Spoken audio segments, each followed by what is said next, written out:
Warahmatullahi wabarakatuh.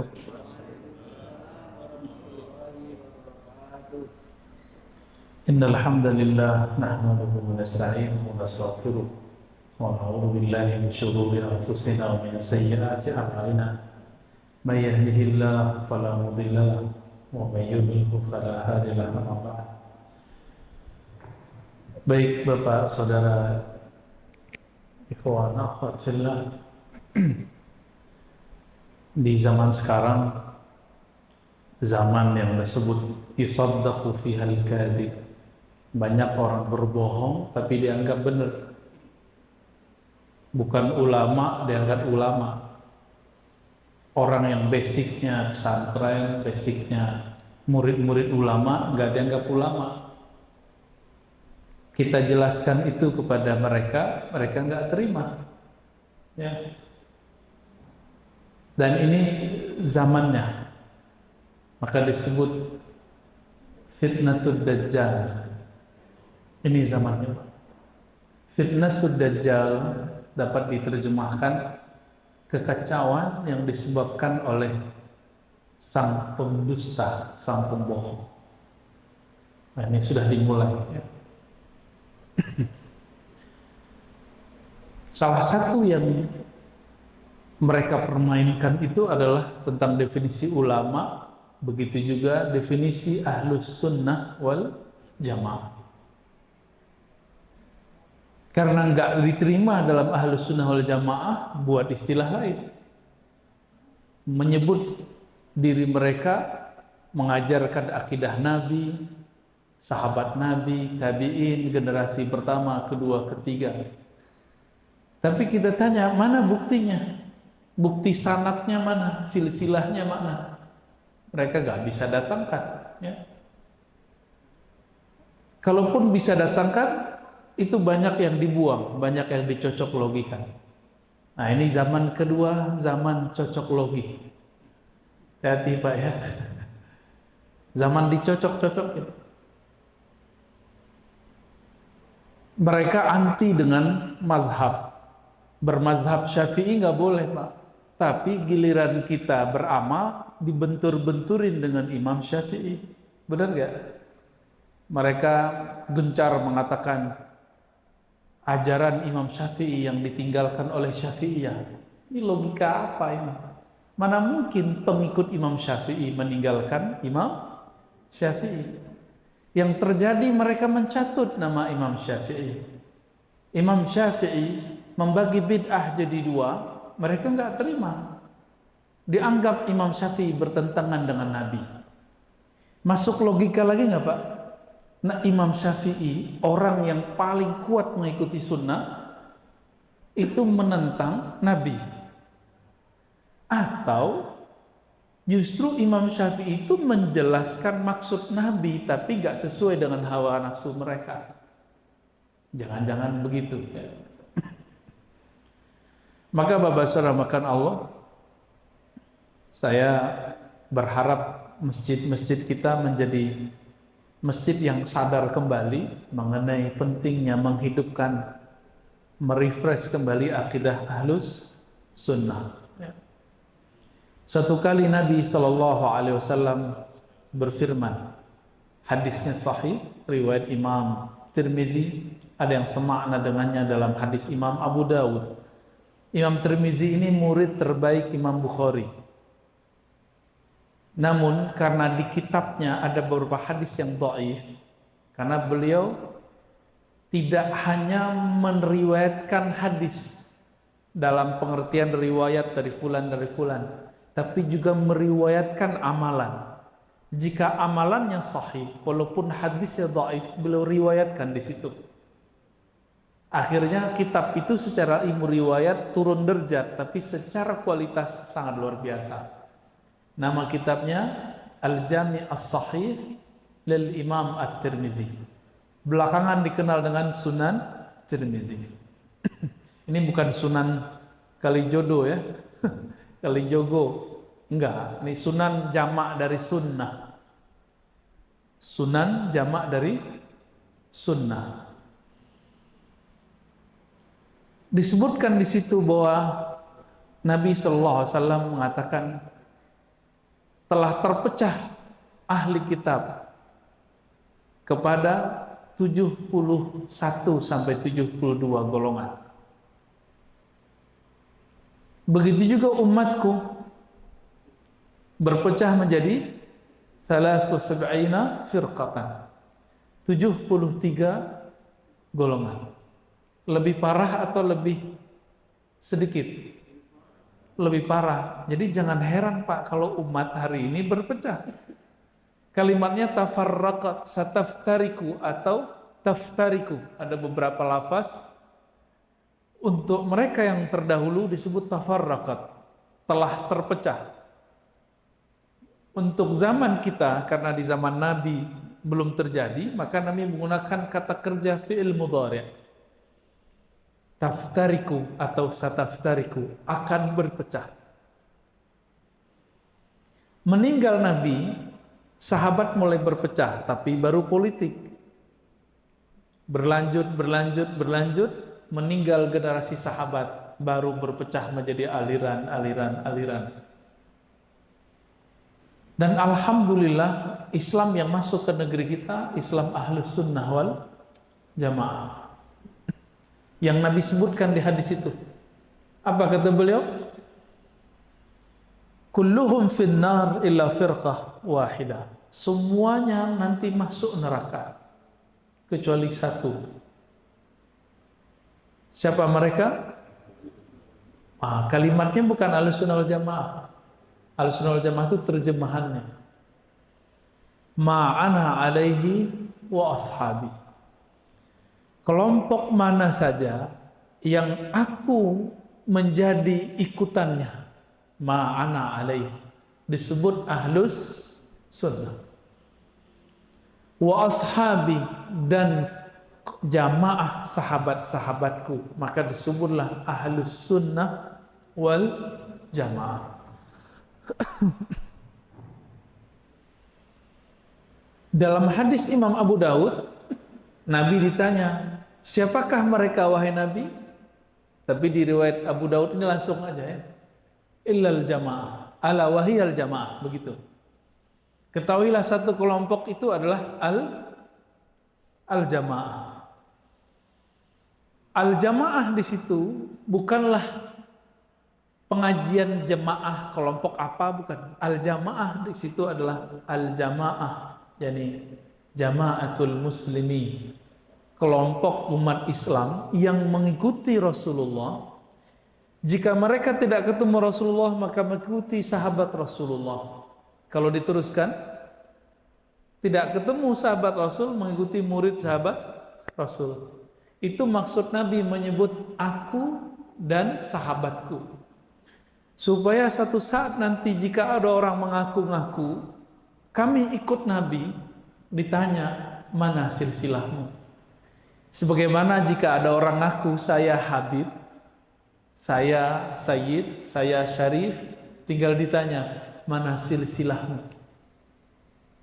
Gitu. Kalau silsilah kita cukup ditanya, kamu dari pesantren mana? Itu cukup Pak. Wah, jangan disebut Pak. Karena yang dulu sama sekarang berbeda. Ya, yang Bapak sebut barusan itu ya. Jangan asal masuk pesantren. Pesantren sekarang udah kesusupan juga.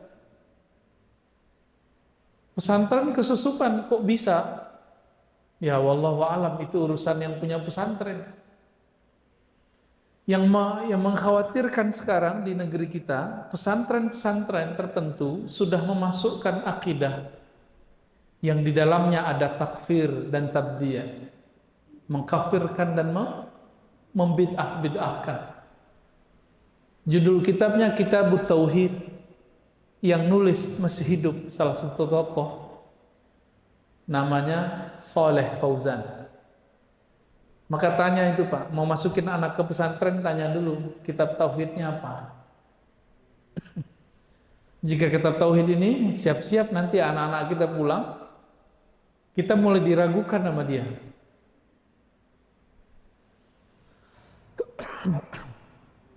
Maaf, ini belum istirahat dari kemarin Pak. Bismillah. Full dari subuh ketemu subuh lagi.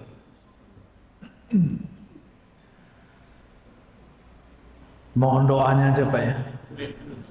Ini bagian dari tugas untuk mempertahankan akidah ahlus sunnah. Kalau enggak bantuan dari Allah udah tepar Pak. Alhamdulillah rabbil alamin.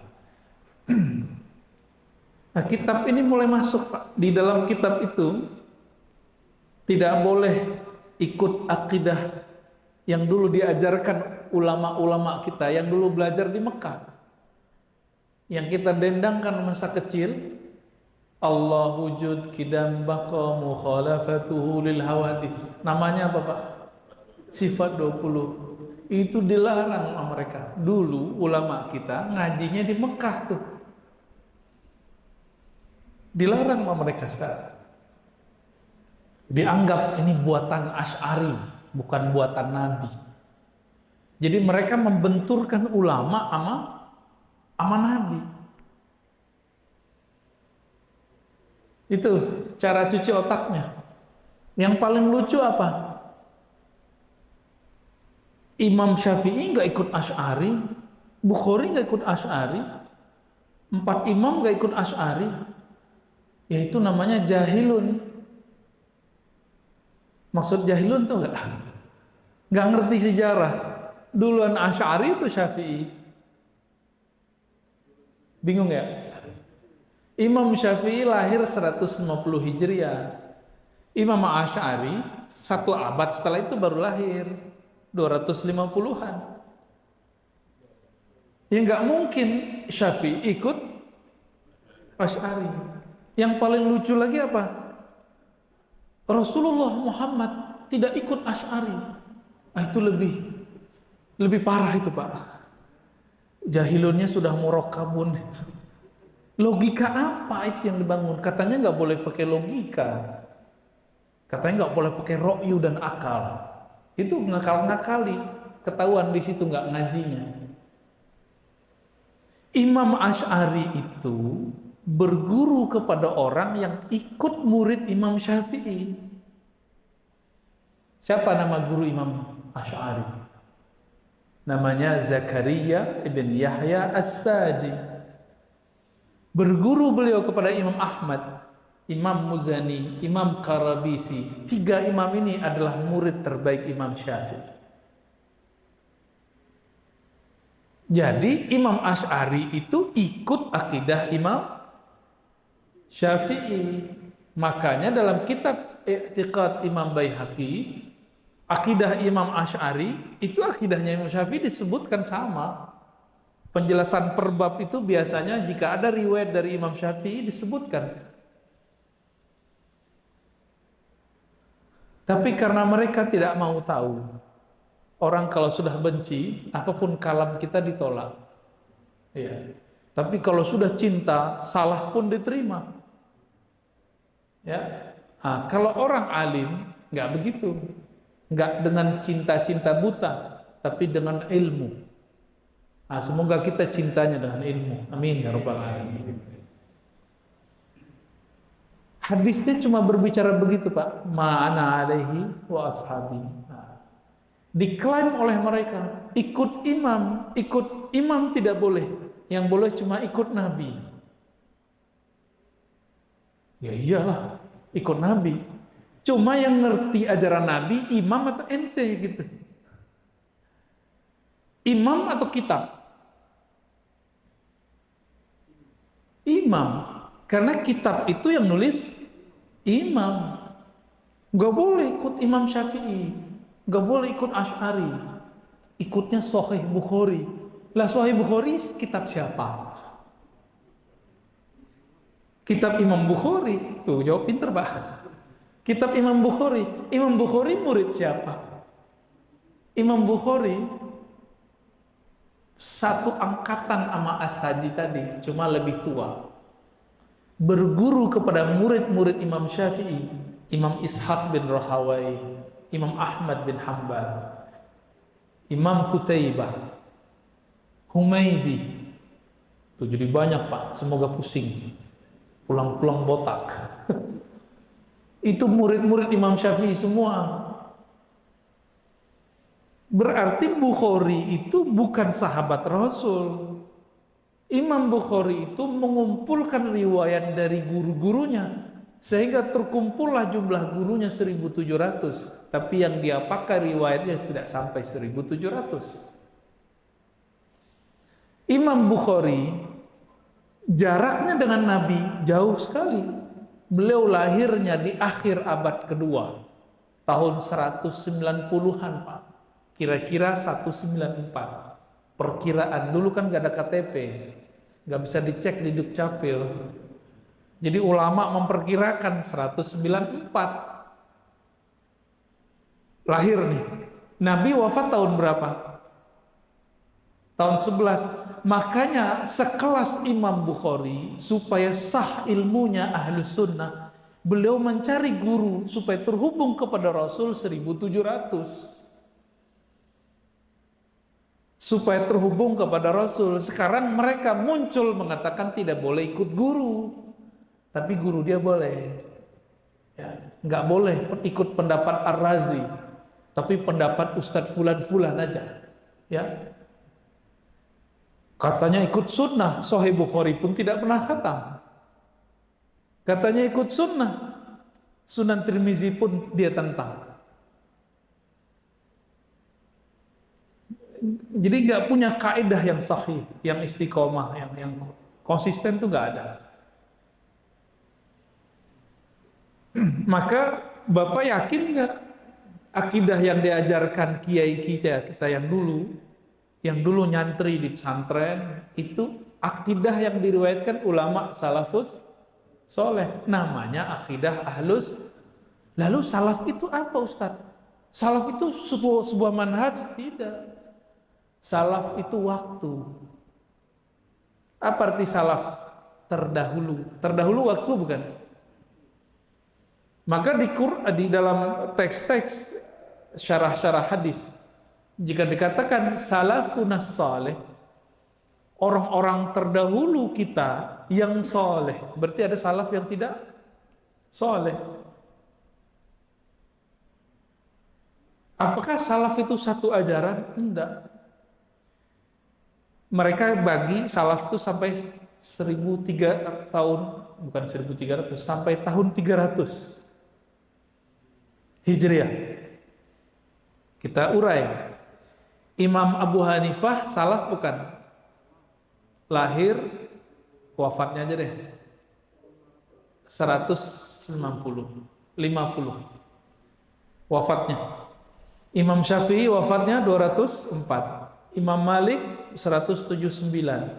Imam Ahmad bin Hambal 241. Belum nyampe 300 semua. Apa artinya? Imam-imam mazhab mengumpulkan ajaran ulama salaf, hasilnya beda Pak. Imam salaf ngumpulin ajaran salaf, beda. Masjid kita ngikutin salaf Imam Syafi'i, berkunut. Di Masjidil Haram berkunut gak? Mazhabnya Hanbali, kalau mau kita husnuzon. Mana lagi? Di daerah Turki, yang sudah ke Turki ini, saya lihat di depan mau bangun Sulaimaniyah ya. Sulaimaniyah, tapi di sini mazhabnya harus Syafi'i. Jangan jadiin Hanafi Pak. Bisa ramai ntar ya. Di sana mazhabnya apa? Hanafiyah. Ikut Imam Abu Hanifah. Ini mazhab-mazhab ini semua muncul di zaman salaf. Berkunut gak mereka? Enggak, mereka berkunut. Mereka ngotot Pak, kunut itu hadis dhaif. Kata mereka, dhaif itu harus dibuang. Mereka lupa. Yang mengatakan hadis itu dhaif ulama atau nabi? Ulama. Nabi pernah ngomong nggak? Ini loh hadis dhaif, pernah ngomong? Ya enggak lah. Kata dhaif itu hasil penelitian. Penelitian bisa salah, bisa benar. Oke? Karena dia bisa salah, bisa benar, Maka antara satu imam dengan imam lain bisa beda penilaian tentang hadis sahih dan dhaif. Maka jangan mengkultuskan disahihkan fulan, didhaifkan fulan. Bukan berarti itu benar. Bisa benar, bisa tidak benar.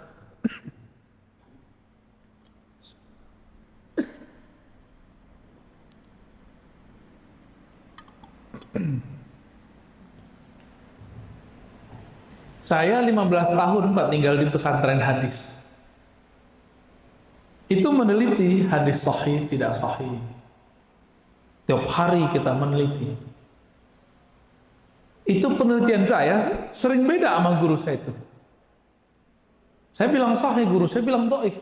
Loh, yang pinter yang mana? Ya gurunya lah. Berarti beliau tahu di mana kelemahan penelitian saya. Tapi mereka nggak mau tahu. Kalau sudah disahihkan Albani, maka mesti diterima. Kalau sudah didhaifkan Albani, mesti ditolak. Loh, Albani, Syekh Albani ini manusia setelah Nabi atau di masa Nabi? Tahun berapa Pak dia wafat Pak? Tahun berapa dia wafat? 99. Tahun 1999. Hitung aja hijriahnya berapa. Dia bilang dhaif.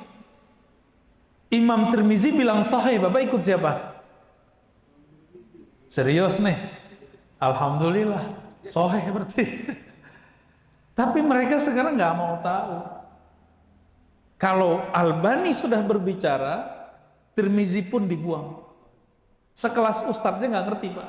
Ada ustadz saya tanya, menurut kamu jika ada suatu hadis dha'afahul Albani, sahahu Tirmizi, gitu bahasa Arabnya Pak, sok kerennya gitu kira-kira. Kita nguji dia pakai bahasa Arab saat itu. Apa jawaban dia? Harus ikut Albani.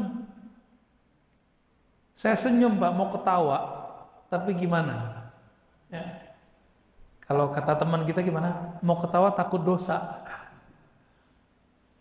Akhirnya saya tanya, Ustaz, ente tahu nggak siapa Imam Tirmizi? Ulama. Ulama apa? Udah nggak jelas. Asbun, asal bunyi. Akhirnya kita nu'arifu, kita kasih dia pengenalan. Imam Tirmizi itu murid terbaik Imam Bukhari. Murid terbaik Imam Bukhari itu ada Muslim, ada Tirmizi. Nah, ini salah satunya Imam Tirmizi. Imam Tirmizi ini pakar hadis sahih, hadis dhaif, hadis palsu. Ngerti dia Pak. Kalau dia bilang sahih, berarti udah selesai persoalan itu di zaman salaf. Walaupun kita bilang sekarang dhaif. Contoh nih, ini sering saya contohkan di luar, karena paling fenomenal soalnya. Kalau anak-anak bayu lahir, cowok diapain Pak? Diazanin, bukan dikuburin ya. Diazanin Pak ya, benar. Itu pakai ikut siapa? Imam Tirmizi. Si Ar-Razi meneliti. Hasilnya apa? Hadisnya dhaif. Sama dengan Syekh Albani. Kata Ar-Razi dan Albani, hadisnya dhaif. Bapak ikut yang mana? Tirmizi beneran? Wah, bener nih Pak. Udah lolos Pak. Ngajinya udah berarti Pak. Itu hadis dhaif. Tapi Imam Tirmizi menemukan ulama salaf mengamalkannya. Maka di situ ada sebuah kaidah yang disampaikan oleh Imam Tirmizi. Sahihnya sebuah hadis bukan hanya sebatas kualitas perawi, tapi dicek isi hadisnya ada nggak pengamalan ulama sahabat tabi'in dan ulama salafus saleh. Jika ada, hadisnya langsung naik. Oleh kawan nggak sampai ilmunya ke situ karena dia nggak mengerti Imam Tirmizi gimana. Contoh lain, ini kan bukan mau Ramadan loh Pak ya. Tadi pengumumannya mau Ramadan nih. Kita mau Idul Adha, mau berkurban. Biasanya orang kita suka berkurban atas nama orang-orang yang sudah wafat yang dia cintai. Kata mereka, ini Islam Nusantara nih beginian. Nah, bukan. Ini ada di Sunan Tirmizi, Pak. Di Sunan Tirmizi ada riwayat Sayyidina Ali itu berkurbannya pasti 2 kambing, 1 untuk dirinya, 1 untuk Nabi. Nabi sudah wafat. Ditanya oleh beberapa sahabat, apa jawabannya? Beginilah perintah Nabi kepadaku. Hakaza amarani Rasulullah sallallahu alaihi wasallam. Berarti wasiat toh? Imam Tirmizi tahu hadis ini dhaif. Ini dhaif Pak, saya beriwayat. Tapi dia kemudian kemukakan pandangan guru-gurunya salafus soleh yang merupakan gurunya juga Imam Bukhari, berguru ke orang-orang itu. Dinukillah pendapat Imam Ibnul Mubarak yang sezaman dengan Imam Malik. Apa kata Ibnul Mubarak? Jika orang berkurban untuk orang mati, maka sebaiknya tidak memakannya, tidak mengambil jatah. Kan ada jatah biasanya Pak. Kenapa? Diharapkan itu jadi sedekah semua untuk orang yang wafat. Tapi boleh nggak diambil? Ya boleh. Cuma dihancurkan untuk sedekahin semua, kecuali kita masih hidup. Seumur-umur, walaupun umur saya belum seumur Bapak ya, daging paling enak tuh daging kurban Pak. Saya nggak tahu. Dagingnya kayak gembira, kita makan tuh dia senang. Itu daging, maka saya kalau dikasih daging kurban, saya senang banget. Di sup aja udah apa, diapain udah enak, dioseng-oseng udah enak. Sebanyak itu hewan yang terpilih kurban, ke hewan-hewan itu dia senang itu Pak, bahagia dia itu. Itu daging paling enak setahu saya. Walaupun penjagalnya motongnya sembarangan kan, yang penting selesai cepat bagi. Tapi itu paling enak. Wallahu a'lam bishawab. Kenapa? Nanti cari tahulah Pak penjagal gimana. Kembali ke yang tadi. Jadi ulama salaf ketika mengumpulkan ajaran salaf beda. Terus orang zaman now mengklaim ajaran salaf itu satu. Bahlul enggak tuh? Kebahlulan yang bermanhaj. Tahu bahlul kan Pak? Itu istilah Arab itu Pak. Betapa kontradiktifnya ulama salaf zaman dahulu, zaman yang masih dekat ke zaman Rasul, ketika mereka mengumpulkan ajaran-ajaran salaf, ketemu perbedaan. Dan mazhab itu banyak loh Pak. Imam Mujtahid aja yang terrecord datanya lebih dari 100. Berarti mazhab ada 100-an lebih. Zaman salaf loh Pak. Lebih dari 100, bayangin coba. Imam Tirmizi sama gurunya Bukhari udah beda. Padahal beda kampung doang, satu Tirmizi, satu Bukhara. Lumayan, ada sekian ratus kilo. Kayak sini ke Bandung lah, udah beda mazhab. Belakangan beda masjid, beda mazhab. Belakangan lagi satu masjid, beda mazhab. Ya. Oleh mereka semenjak tahun 1924 perbedaan itu ditutup dan dihilangkan. Jadilah sekarang Pak Haji nggak ngerti perbedaan. Awal-awal tahun 70-an 80-an Pak Haji ini belagu-belagu. Di Mekah nggak ada kunut. Emang dia sudah sampai ke sudut-sudut Mekah. Dia kan tahu cuma Masjidil Haram. Di Mekah nggak ada doa jemaah. Emang amalan ahli Mekah dalil? Coba tunjukkan di Quran, di Sunnah amalan ahli Mekah dalil. Nggak ada. Satu-satunya imam yang mengatakan amalan kota tertentu itu jadi dalil dan dijadikan sebagai sistem berpikir itu Imam Malik. Amalu ahlil Madinah, amal ulama Madinah, ahli malah bukan ulama.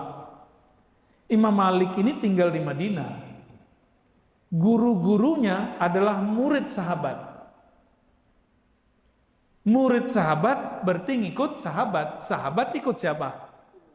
Mereka tinggal di Madinah. Maka maksud dari amalan ahli Madinah adalah amalan murid-murid sahabat Rasulullah. Itu maksud Imam Malik. Tapi beda nggak? Beda, Pak. Suatu kali datanglah Khalifah Abbasiyah kepada Imam Malik, meminta supaya kitabnya dijadikan rujukan utama dan sebagai undang-undang dasar kekhalifahan untuk hukum. Apa kata beliau? Tidak, wahai Amirul Mukminin, di luar sana tersebar ajaran sahabat-sahabat Rasulullah yang berbeda dengan saya. Artinya apa? Sekelas Imam Malik mengakui perbedaan itu. Terus kenapa sekarang mereka tidak mengakui? Oh, kalau perbedaan khilafiyah fikih tidak masalah. Mereka bilang nggak masalah teoritis. Giliran kita bismillah dijaharkan aja disebut sedoif-doifnya perkataan. Ya kan? Kunut, masih ingat Pak? Memori kita masih seger. Imam kunut ditonjok, masih ingat nggak? Tarantum ditonjok. Tonjoknya dari belakang, aduh kasihan. Akan ada Pak masa begitu. Semoga masjid ini jadi basis ahlu sunnah nanti. Gak berani disentuh. Bapak-bapak nih mohon maaf Pak ya, udah senior. Harus segera turun Pak estafetnya. Ya, harus dikader mereka nih ahlu sunnahnya, anak-anak muda. Karena kita nggak tahu virus ini nggak ada ujungnya. Maka ngaji begini saya seneng nih, dijarak-jarak dulu. Nggak apa-apa Pak. Jadi ngaji nggak usah rame-rame amat dulu sekarang, ya. Sedang-sedang aja. Kita hormati juga. Pak Ustadz saya tawakal, iya, tapi asbab harus diambil. Ya. Jadi jika ikut ahlus sunnah, berarti ikut ulama salafus soleh. Ulama salafus soleh bermazhab nggak? Bermazhab. Berapa sisa mazhab yang masih tersisa sekarang? 4. Maka ciri-ciri orang ikut salaf bermazhab.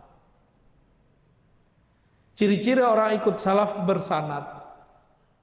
Ciri-ciri orang ikut salaf, dia siap berbeda. Berarti kalau dibalik gimana? Nomor 3 aja deh. Ciri-ciri orang yang memalsukan nama salafus soleh tidak siap berbeda. Ulama salaf ketika mereka berbeda saling menghujat atau saling menghargai. Ciri-ciri orang yang memalsukan nama salaf, mencatut imam salaf ketika berbeda, mereka adu. Maka sekarang mereka buat apa? Ajaran Imam Syafi'i yang ditinggalkan oleh Syafi'iyah. Nah, ini logikanya kan kacau tuh. Kacau nggak tuh? Katanya nggak boleh ikut Imam Syafi'i, giliran Syafi'iyah nggak ikut Syafi'i, dimasalahin. Ya kan? Katanya nggak boleh ikut imam. Sekarang pengikut Imam Syafi'i ada ajaran yang berbeda dengan Imam Syafi'i. Lo nggak boleh. Katanya nggak boleh ikut. Sekarang nggak ikut nggak boleh juga. Terus maunya ente apa? Kita gituin Pak ya. Apa mau dia? Banyak. Jadi ini disebut dengan khalal al-fikriyah. Kejanggalan konsep berpikir. Imam salaf berguru, dia melarang berguru. Imam salaf berguru ke yang berbeda faham, dia mengajarkan gak boleh ngaji kepada yang beda faham. Makanya gak piknik-piknik.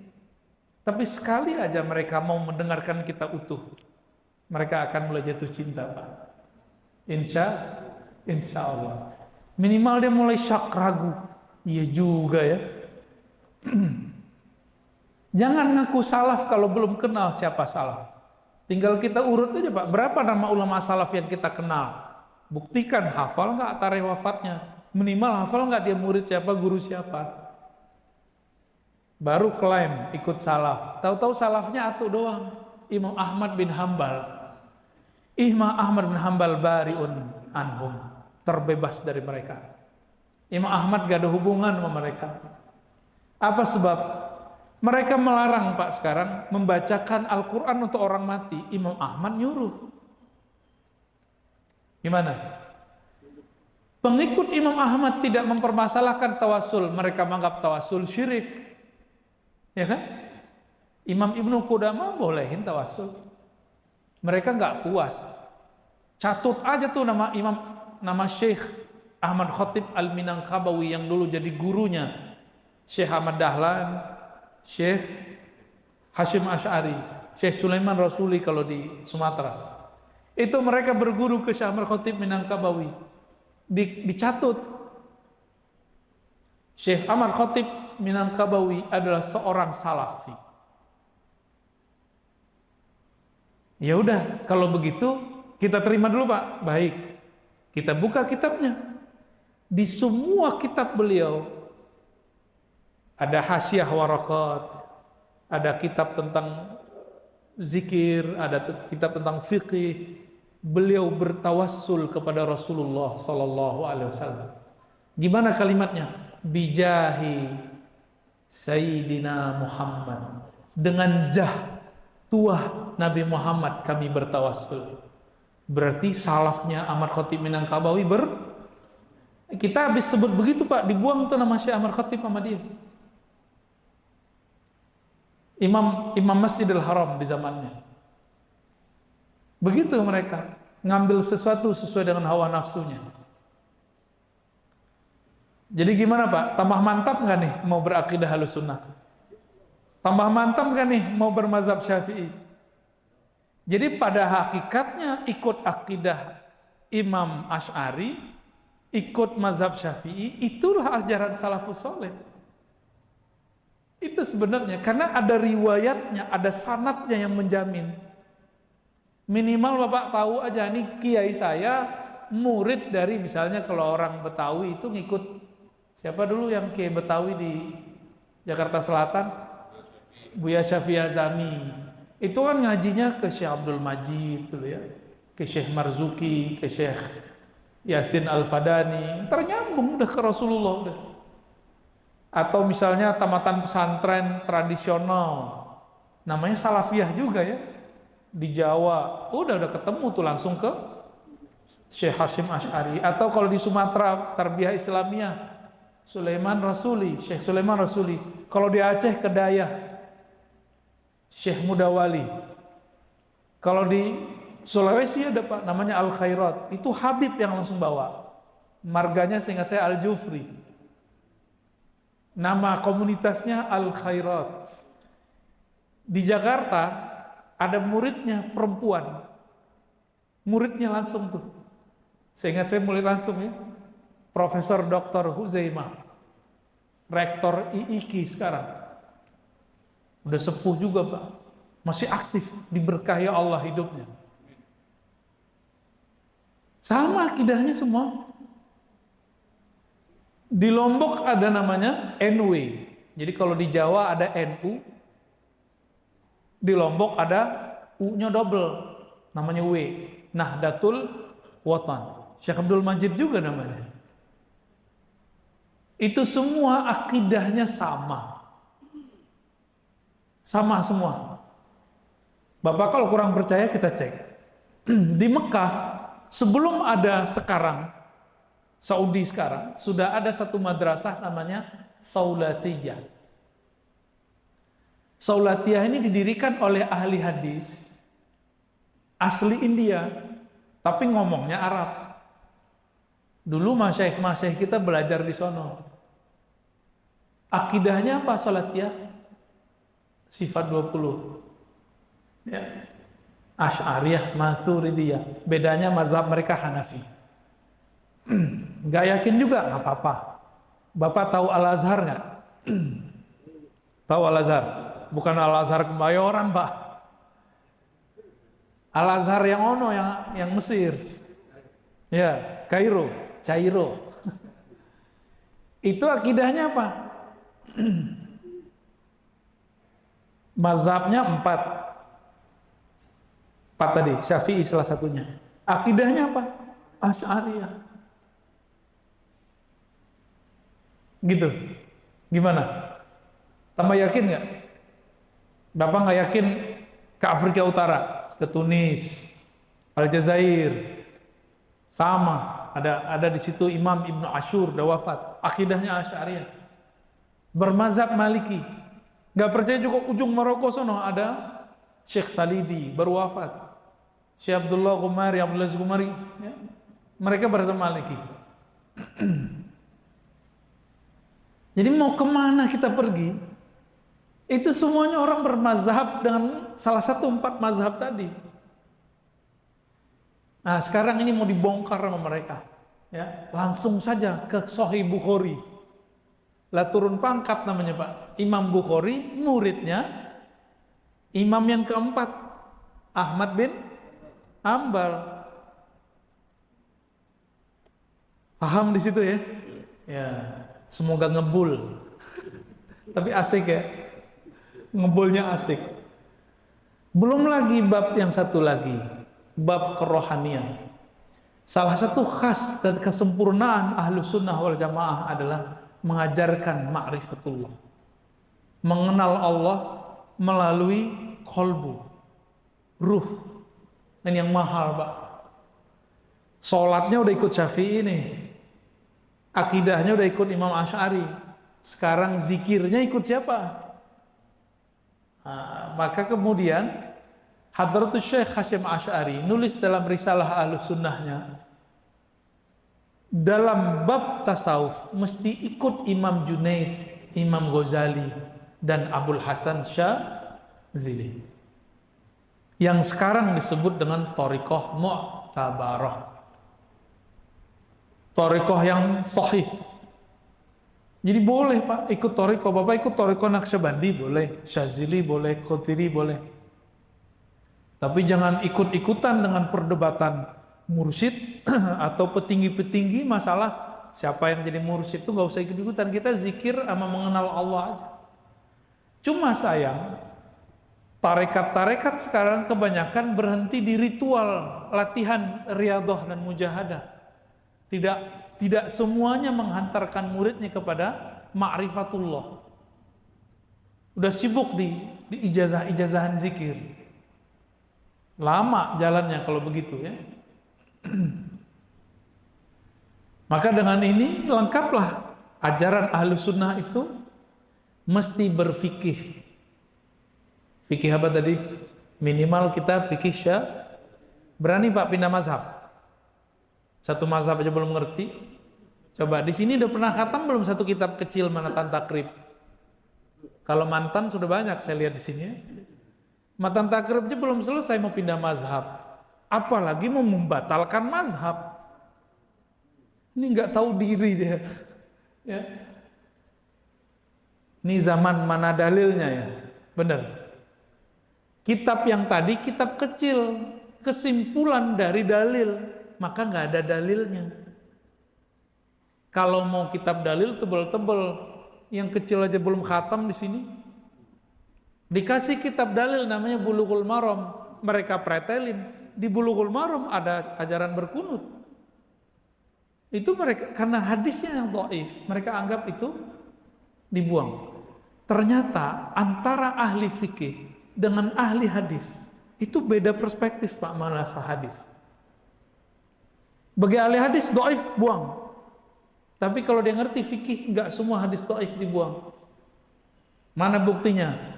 Imam Bukhari masih meriwayatkan dan menggunakan hadis dhaif dalam kitabnya Tarikh, dalam kitabnya Al-Adab Al-Mufrad untuk adab. Tadi imam siapa? Tirmizi. Sebelum Imam Bukhari ada imam siapa tadi? Ahmad bin. Dalam kitab dia Musnad Ahmad itu ada hadis dhaif. Imam Ahmad berguru ke Imam Syafi'i. Imam Syafi'i di dalam kitab Al-Umnya itu ada hadis dhaif. Tapi menurut beliau bisa dipakai, sudah sahih versi beliau. Beliau punya guru Imam Malik, di dalam kitab Imam Malik, kitab apa namanya? Al-Mustadrak, ada hadis dhaif.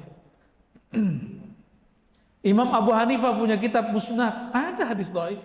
Maka ulama salafus soleh sepakat menggunakan hadis dhaif. Mereka membuang semua hadis. Giliran kita tanya, Imam ente dalam kitab Tauhid menukil hadis dhaif. Syekh Muhammad bin Abdul Wahab, yang nama Wahabi diambil dari nama dia, itu menukil beberapa kalam berdasarkan hadis dhaif. Nggak percaya dia Pak, karena yang ngomong Ar-Razi. Cek aja sendiri. Nanti cek yang ngomong dhaif itu langsung imam mereka namanya Albani. Makanya versi Albani itu kitab tauhid yang dipakai oleh mereka ini itu dianggap masalah. Kenapa? Hadisnya ada yang dhaif. Masa menggunakan hadis dhaif dalam bab akidah? Kita aja bab fikih dibantai-bantai setiap hari. Ya. Jadi menghadapi orang-orang yang ngaku ahlus sunnah tapi tidak punya bukti itu mudah sebenarnya. Tanya aja sanad silsilah. Sama kayak Habib ngaku Habib, tanya aja fam ente apa? Mana buktinya? Boleh Pak nanyain Habib biar nggak salah-salah ntar. Itu baru Habib jasadi. Apalagi Habib keilmuan. Maka ulama itu Habib sebenarnya, tapi ilmunya doang, jasadnya enggak, hidungnya kan enggak mancung, pesek-pesek no. Baik, kira-kira gitu Pak, udah jam 6. Ini baru pemanasan ini Pak, pemanasan global. Ya, tafadhol. Baik, selanjutnya mungkin ada yang bertanya. Assalamualaikum.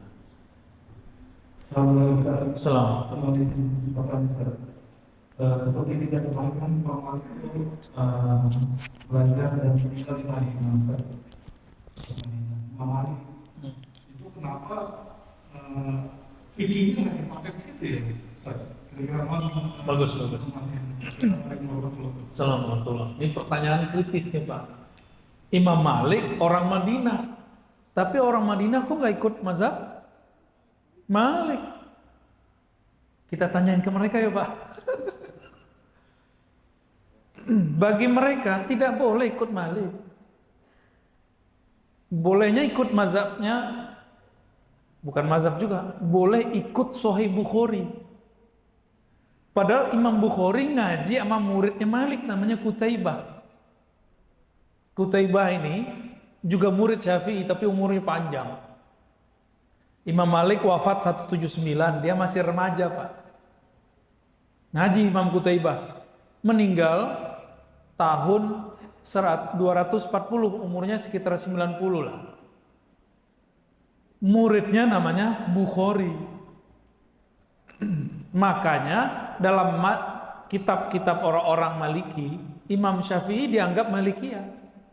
Dalam kitab orang Syafi'i, Imam Syafi'i dianggap Syafi'iyah. Saking laku kerasnya Imam Bukhari itu. Nah sekarang Imam Bukhari diklaim lagi ikut mereka nih. Dianggap tidak bermazhab. Kalau penelitian kita, pemahaman hadisnya Imam Bukhari itu lebih banyak dekat ke Imam Syafi'i.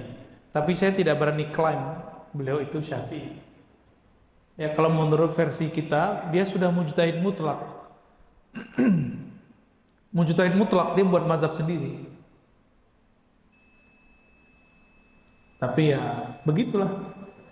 Jadi orang Madinah sendiri sekarang nggak ikut mazhab Imam Malik karena mereka sudah tidak kenal Imam Malik. Yang mereka kenal sekarang manhaj salaf. Jadi mereka menolak keberagaman salaf. Bagi dia cuma ada satu manhaj salaf. Dan itu adalah kebohongan nyata atas nama salafus salih. Ya.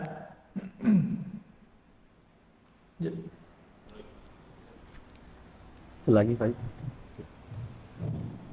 Assalamualaikum warahmatullahi wabarakatuh. Salam. Jadi pengajian pada kali ini rasanya sangat menarik sekali. Terutama bagi kami dari awal.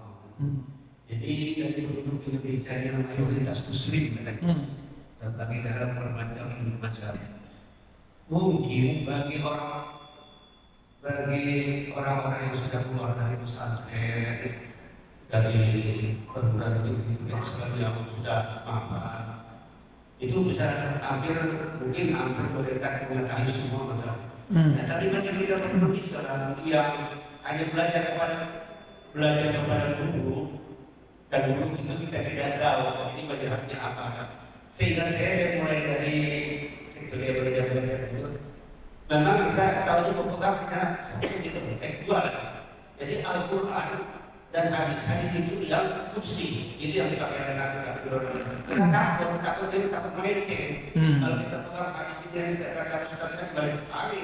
Yang tahu yang ujungnya begini, orang kita sama. Yang tahu ujungnya ini, kalau ini yang benar. Nah, oleh karena itu, bagaimana Ustaz supaya kita itu di dalam melaksanakan ibadah jangan terlalu melenceng dengan sebenarnya yang diharapkan oleh kita itu.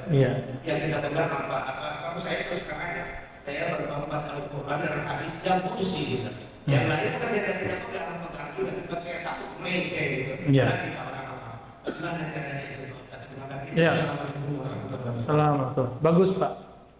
Kegalauan Bapak ini dirasakan mereka karena mereka takut langsung ajalah ke Al-Quran dan Sunnah. Tapi mereka lupa Al-Quran itu yang memberikan, yang menyampaikan ke kita, itu langsung Allah datang ke Bapak atau lewat ulama, Pak? Lewat ulama? Atau Bapak dapat wahyu lagi? Berarti jika kita ikut Al-Quran tetap saja lewat ulama. Hadis. Tadi saya udah cerita, yang ngumpulin hadis siapa? Imam Bukhari. Imam Bukhari itu nabi atau bukan? Murid nabi atau bukan? Jarak dia dengan nabi hampir 2 abad. Berarti tetap saja jika kita ikut hadis nabi, kudsikah atau bukan, tetap saja ikut lewat imam. Ini contoh kasus sederhana Pak. Di Quran cara sholat subuh ada nggak? Nggak ada. Maka kalau saya mengatakan saya capek ikut imam, banyak perbedaan, saya langsung Quran aja. Nanti Bapak sholat tuh bingung. Mulainya dari sujud apa dari ruku? Yang detail di Quran cuma wudu, Pak. Wudu jelas, surah Al-Maidah. Jelas itu. Tapi giliran sholat, jangan-jangan ntar Bapak mulai dari sujud dulu. Kayaknya sujud paling keren, saya sujud dulu. Enggak. Di Quran cuma dikatakan aqimis shalah, dirikan salat. Ada ayat warka'u ma'ar raki'in, rukuklah bersama orang yang rukuk.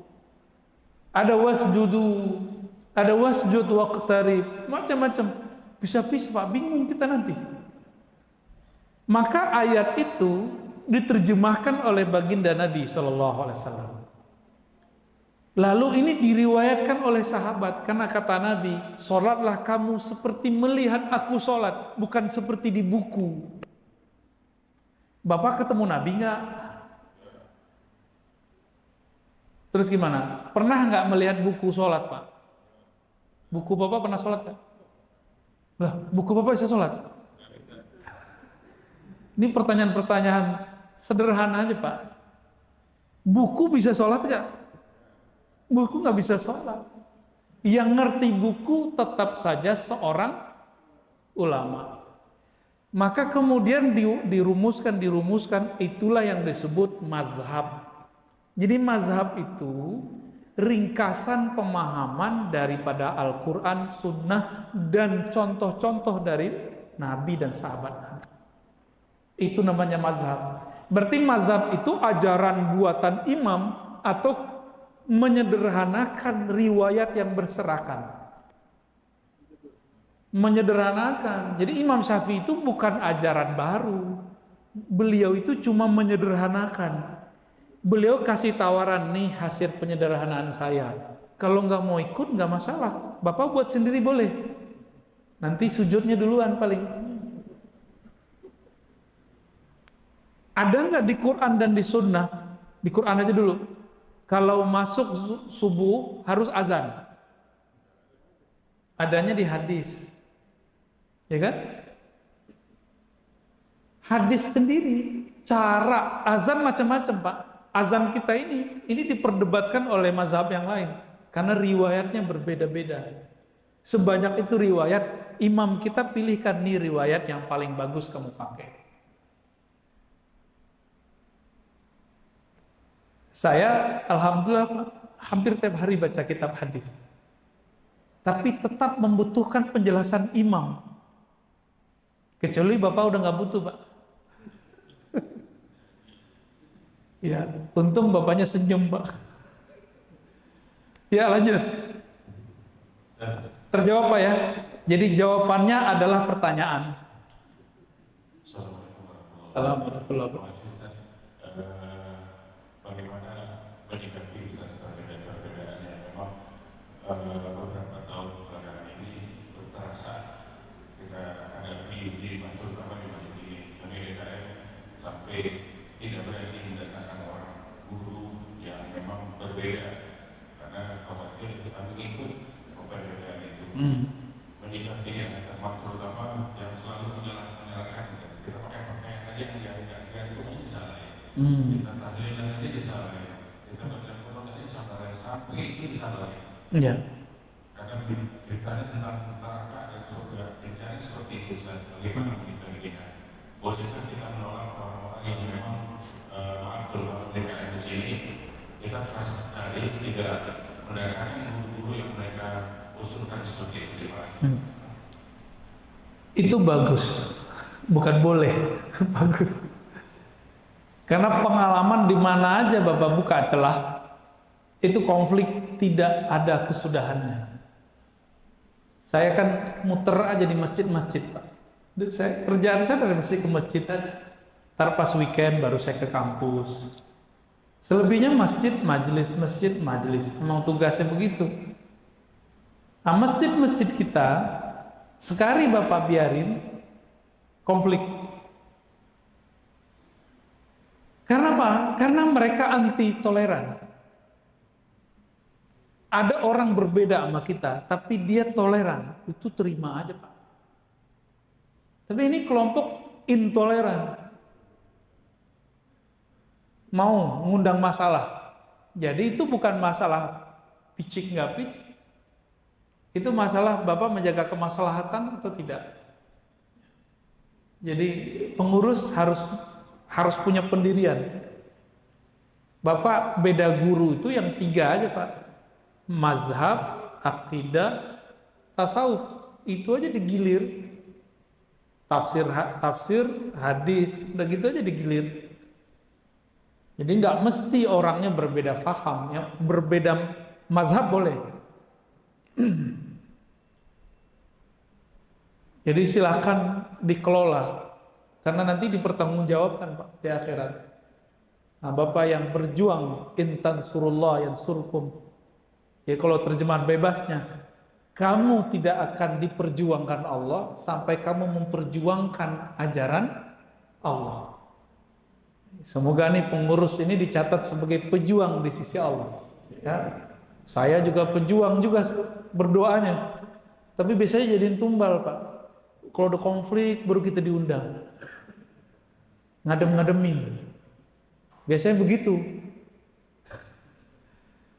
Dulu pas tahlilan, waktu saya masih remaja, tapi sudah meninggalkan ekstrim itu.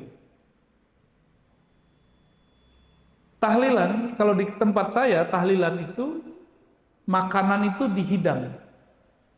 Kayak makanan Padang, Pak, hidang. Kayak kita masuk ke rumah makan Minang. Padang tuh begitu gak? Dihidang gak? Ngomonglah satu orang, itu makanan kalau nggak diangkat, kami nggak naik. Tuh umur saya baru 18 tahun tuh, Pak. Udah ngurusin yang gitu-gituan. Sampai sekarang nih, belum beres-beres. Kita kirain masalahnya kecil, tambah gede. Jujur, saya sudah bosen ngomong tentang bid'ah apa, mazhab apa, udah bosen. Cuma sayanya bosen, bapaknya kan belum bosen. Ngerti aja belum. Ya kan? Kayak tadi, Ustadz sih tamatan Universitas Islam pesantren, kami enggak. Ya, saya kemudian jadi mundur lagi kita yang tadinya udah kabur, kita balik lagi, Pak. Di kampus saya diketawain Pak ngomong beginian. Di pesantren saya diketawain ngomong tahlilan lagi. Hari gini ente masih ngomong begituan. Digituin Pak saya. Ya kita jawabnya gimana? Ente sih orang pinter, nggak butuh. Kita sih kurang pinter, masih butuh. Diam juga Pak dia. Jadi ada ego orang pesantren. Umat doa kacau begini, dia bilang hari gini masih ngomongin itu. Itu ego mereka, ego intelektual. Nganggap masalah itu beres pada dirinya, lalu tidak mau memperjuangkan orang lain. Keilmuan yang bikin ego. Nah, saya sudah menurunkan ego itu sedikit, ada dikit Pak. Karena ada males juga ngomong beginian. Baik, ada lagi? Sebentar.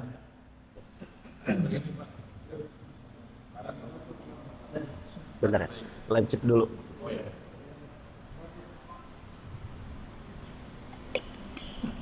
Baik Buya, ini ada pertanyaan daripada jamaah Buya melalui live chat kami dari Khalila Zahira Siregar. Beliau bertanya, apa saja contoh ajaran dalam buku akidah Sholih Fauzan yang takfiri atau tabdi yang diajarkan di pesantren yang Buya sebutkan tadi? Satu, tawasul syirik. Syirik kafir nggak Pak? Kafir. Dalilnya surah Al-Bayyinah ayat 1. Innal ladzina kafaru min ahlil kitabi wal musyrikin. Sesungguhnya orang-orang yang kafir dari kalangan ahli kitab dan musyrik. Maka musyrik itu kafir. Sholih Fauzan mengatakan pelaku tawasul di luar yang 6, disebutkan ada 6, yaitu tawasul dengan kemuliaan Nabi, ulama, wali, itu dianggap syirik.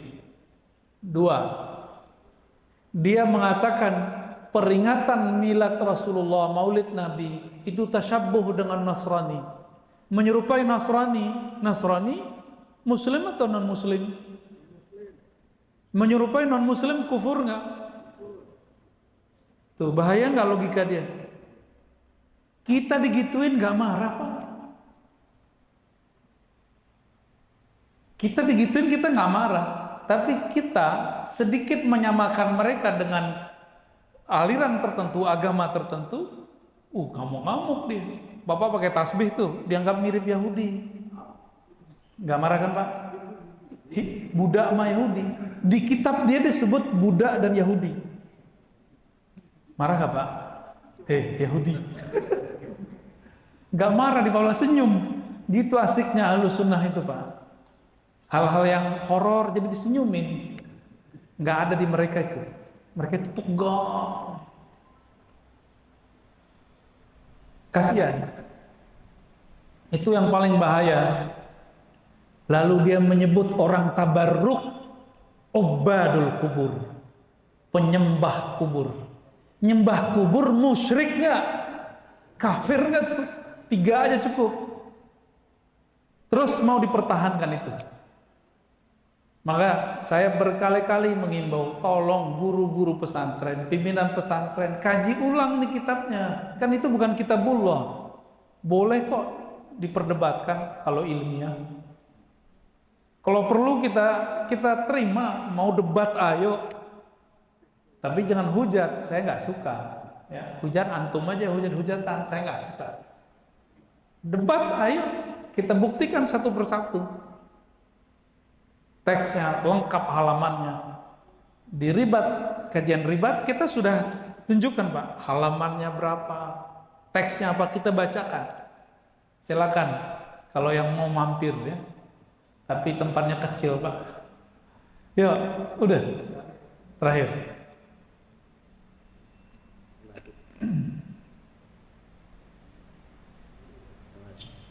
Terima kasih Ustaz. Assalamualaikum warahmatullahi Assalamualaikum. Ingat apa yang disampaikan Pak Ustaz tadi, ikut sekali aja ibadah cinta. Saya tadi berpikir bahwa jadi pengurus masjid itu tidak sesulit apa yang kita bayangkan. Jadi ternyata pada suatu saat ada suatu pengajian tidak lagi pengajian di Pak. Lalu kami mencoba menjawab dengan sedikit informasi saja. Oke, kalau begitu pada saat kami mengadakan mereka ikut, tapi juga pada saat mereka mengadakan kami ikut, tapi ternyata jawabannya tidak akan bisa, tidak akan bisa, tidak paham. Nah pada akhirnya bahwa ini adalah milik bersama, jadi ini milik bersama, tetapi kebersamaan tadi tidak kami sampaikan gitu kan. Jadi kalau mereka mengadakan kami ikut, kami mengadakan mereka ikut, ternyata jawabannya tidak bisa, sekali lagi jawabannya tidak bisa. Kalau pada akhirnya bahwa itu nanti akan dituntut keadilannya di sono. Oh, Bapak diancam? Bukan dia hanya dia bilang aja. Ya itu namanya panitia pengadilan akhirat, Pak. Ya, artinya bahwa saya masuk neraka karena kira-kira Waduh. cuma kalau mereka tidak menyampaikan secara agak. Nah, sekarang ini terserahnya masih ada yang masih menguji bagaimana ini juga tetap bisa dipakai bersama. Jadi kira-kira bagaimana mengantisipasinya. Terima kasih. Buat MOU, Pak, kayak tadi buat tulisan itu kesepakatan. Oh, ini masjid bersama, iya, oke. Maka kita ngajinya juga harus bersama. Enggak akan mau. Kita kan udah cobain, Pak, di Bintaro. Ini kan dekat Bintaro kan, di Bintaro jauh. Pondok Aren, kirain Pondok Aren dekat mana? Atau Ciledug. Iya. Mbak, tegas aja. Bahasa diplomatis masih dipermainkan. Langsung aja. Jika kamu merasa ini masjid bersama, ikutin kami ikut enggak. Kalau enggak, sudah cut. Ya, gitu aja. Karena mereka dimanapun sudah masuk, itu semua yang lain dipinggirkan. Beda sama Bapak ini. Bapak kalau ini mau mengayomi, niatnya mau mengayomi, sekali diayomi, minta hati, dikasih hati, minta jantung, begitu, dari mana-mana begitu. Karena kemaslahatannya kurang, ya pintar-pintar aja. Pintar-pintar aja ngajaknya dan menolaknya. Bagi mereka, saya ini ahli syubhat, Bapak ini ahli bid'ah. Jadi ahlus syubhat wal jamaah.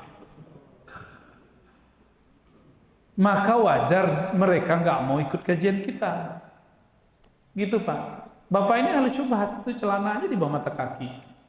Neraka itu, Pak.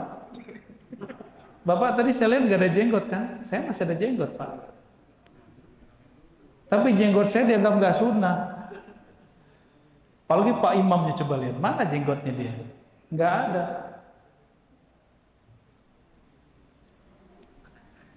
Julus ma'a ahlil bid'ah manhiyun. Duduk bersama ahli bid'ah itu terlarang. La tujalisu ahlul bid'ah. Begitu kata Imam Ahmad bin Hanbal. Jangan duduk bersama ahli bid'ah. Tapi Imam Ahmad bermaksud begitu adalah kelompok yang berbeda aliran akidah. Kelompok yang disebut Qadariyah, yang menolak takdir. Mereka mengambil kalam itu lalu dipretelin sesuai nafsunya dan mengatakan ahli bid'ah di situ yasinan, tahlilan, kan nggak nyambung. Nggak nyambung, Pak. Pakai tasbih, nggak nyambung. Ini fikih, yang itu akidah. Imam Ahmad itu nggak mau nyapa orang yang menolak takdir, nggak mau sholat di belakang orang yang nolak takdir. Jadi yang disebut ahli bid'ah oleh ulama-ulama salafus soleh kelompok Mu'tazilah Qadariyah, bukan yang beda mazhab. Bagi mereka ahli bid'ah itu beda mazhab. Ini aja udah pembohongan atas nama salafus soleh. Jadi mereka nggak akan pernah mau duduk bersama kita, Pak. Sekali dia mau duduk sama kita, kalau nggak tengkar, cinta, itu aja. Rata-rata jadi cinta sih, Pak. Cukup ya? Ya. Saya tutup dulu dengan sholawat Allahumma sholli ala nabiyina Muhammad. Subhanakallahumma wa bihamdika asyhadu an la ilaha illa anta astaghfiruka wa atubu ilaik. Assalamualaikum warahmatullahi wabarakatuh. Dan